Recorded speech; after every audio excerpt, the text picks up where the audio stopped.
ఇంకా మనం SLBC tunnel దగ్గరే ఉన్నాం. ఎంత అర్ధరాత్రి అయినా ఇక్కడ జరుగుతున్న ఆపరేషన్స్ ని మీకు చూపించాలి అని మొత్తం మీడియా అంతా వెళ్ళిపోయినప్పటికీ కూడా ఆర్టీవీ మాత్రం ఇంకా ఇక్కడే ఉంది. ఇప్పుడే ఎన్డీఆర్ఎఫ్ టీం అంతా కూడా వచ్చింది ఇక్కడికి. ఎస్డీఆర్ఎఫ్ టీం మరో బ్యాచ్ కూడా వచ్చింది. వీళ్ళందరూ కూడా ఇప్పుడు మళ్ళీ లోపలికి రెస్క్యూ ఆపరేషన్స్ జరుగుతున్న ప్రదేశానికి, ఎక్కడైతే ప్రమాదం జరిగిందో ఆ ప్రదేశానికి వెళ్తూ ఉన్నారు. అండ్ నేను మీకు ఇక్కడ ఒక అంబులెన్స్ కూడా చూపిస్తాను. ఇక్కడ కూడా వ్యాన్ ని తీసుకొచ్చారు, పార్థివ వాహనం అని. ఒకవేళ ఏ కండిషన్స్లో లోపల నుంచి రెస్క్యూ ఆపరేషన్ కంప్లీట్ అయిన తర్వాత 8 మంది ఎలా ఉన్నారో తెలియదు. ఒకవేళ అత్యవసరంగా తీసుకువెళ్లాల్సి వస్తే అని చెప్పి ఈ వ్యాన్ని కూడా రెడీ చేసి ఉంచారు. అంటే అక్కడ రెస్క్యూలో ఏదైనా సమాచారం బయటకు వస్తుందనే ఒక అనుమానం కూడా వ్యక్తమైంది. ఎందుకంటే ఈ వ్యాన్ని కూడా రెడీ పెట్టి ఉంచారు. అండ్ అంబులెన్స్ని, మెడికల్ టీంని కూడా రెడీ పెట్టి ఉంచారు. ప్రెడిక్ట్ చేయలేకపోతున్నారు ఎలా ఉంటారు లోపల అని. కానీ వాళ్ళకి ఏం కాకూడదు, క్షేమంగా బయటకు రావాలని అందరం కోరుకుంటున్నాం. అండ్ ఎన్డీఆర్ఎఫ్ టీం కూడా ఇదిగో ఇక్కడ మనం చూస్తున్నాం.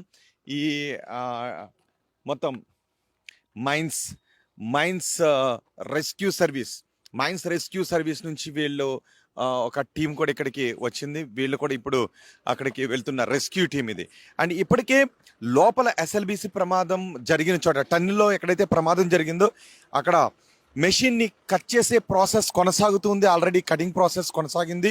ఇప్పుడు ఒక టీం బయటకు వచ్చేసింది, మరో టీం లోపలికి వెళ్తుంది. కటింగ్ ప్రాసెస్ ఇప్పుడు స్టార్ట్ అయింది. చూస్తున్నాం మనం, సిబ్బంది కూడా లోపలికి వెళ్తున్నారు. రెస్క్యూ ఎమర్జెన్సీ వ్యాన్ కూడా ఇక్కడ రెడీ చేసి ఉంచారు. ఇప్పుడు రాత్రి అంటే 24 hours రెస్క్యూ కొనసాగుతూనే ఉంది.